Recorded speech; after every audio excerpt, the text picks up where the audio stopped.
India speaks daily में आपका स्वागत है।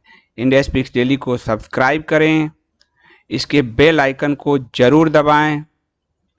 ज्वाइन बटन के जरिए आप इसकी सदस्यता जरूर लें और यदि इसका कंटेंट आपको गुणवत्तापूर्ण लगता है तो आप 100 रुपीज़ पर मंथ का सब्सक्रिप्शन जरूर पे करें। असम मवेशी संरक्षण बिल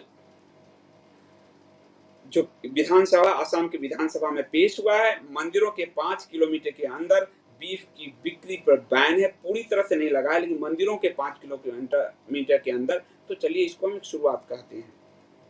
ठीक है, हेमंत बिस्वा शर्मा ने शुरुआत किया है। असम के मुख्यमंत्री हेमंत बिस्वा शर्मा ने सोमवार को असम मवेशी संरक्षण विधेयक 2021 को विधानसभा में पेश किया, जिसमें उन क्षेत्रों में बीफ और बीफ उत्पादों की बिक्री पर रोक लगाने की मांग है जहां गैर बीफ खाने वाले समुदाय जैसे हिंदू, सिख और जैन बड़ी संख्या में रहते हैं। नव बौद्ध तो हो ही चुके हैं, ऐसे बौद्ध नहीं, मैं कह रहा हूं नव बौद्ध।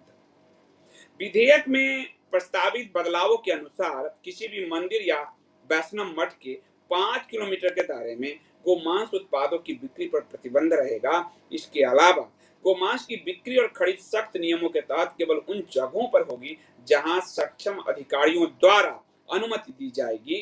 गोमांस की बिक्री पर नियमों का प्रस्ताव मवेशियों की अवैध सीमा पार तस्करी को रोकने के लिए किया गया है, जो कि असम और पश्चिम बंगाल जैसे सीमावर्ती राज्यों में बड़ी ही चिंता का विषय है। असम के मुख्यमंत्री हेमंत बिस्वा शर्मा ने विधानसभा में विधेयक पेश करते हुए कहा कि नए पशु संरक्षण विधेयक की तुलना असम मवेशी संरक्षण अधिनियम 1950 से की जानी चाहिए, जो राज्य में लागू किया गया है। उन्होंने कहा कि बाद वाले में वध खपत मवेशियों के परिवहन को विनियमित करने के लिए पर्याप्त कानूनी प्रावधान नहीं थे। बाद में असम मवेशी संरक्षण अधिनियम 1950 में उन मवेशियों के वध की अनुमति जो 14 साल से ज्यादा उम्र के हैं अथवा जो पशु चिकित्सा अधिकारियों के प्रमाण पत्र में उम्र या चिकित्सा बीमारी के कारण अस्थायी रूप से अक्षम हो गया, मान्यता दी गई। हालांकि नया कानून किसी व्यक्ति को गाय का वध करने से तब तक प्रतिबंधित करेगा जब तक कि उसके पास एक जरूरी प्रमाण पत्र न हो। यानी कि उत्तर प्रदेश में जो आते ही अवैध बूचड़ खाना बंद कराया था योगी जी ने, वो भी प्रावधान इसमें किया गया है कि गोजातीय यानी गाय नहीं, गो वंश जो है 14 वर्ष से अधिक उम्र का है। दूसरी ओर एक गाय का वध तभी किया जा सकता है जब वो अस्थायी रूप से अक्षम हो। हालांकि ये भी पाप है। हिंदू इतने पापी हो चुके हैं कि 10, 12, 15 हजार के लिए वो गाय, और वो गाय अपने गोबर से, गोमूत्र से तुमको उससे ज्यादा पैसा देगा। पापी हम ही हो गए हैं, तो लोग तो शासन करेंगे हम पे, मारेंगे हमें। हिंदू ही पापी हो गया है। वो गाय को बेच रहा है, अपनी माँ को बेच देंगे क्या? लेकिन बेच देंगे। आप जाइए वृंदावन, वहां के आश्रम में सबसे ज्यादा बंगाल क्षेत्र के, इसलिए वो बड़ा दुर्दशा जो हो रहा है, आते हैं अपनी माँ को रेलवे स्टेशन पर छोड़ के चले जाते हैं। बुजुर्ग माँ रोती रहती है, आंख में मोतियाबिंद है, और आश्रम में हमने इंटरव्यू किया हुआ है, तो अपनी माँ को भी छोड़ रहे हैं।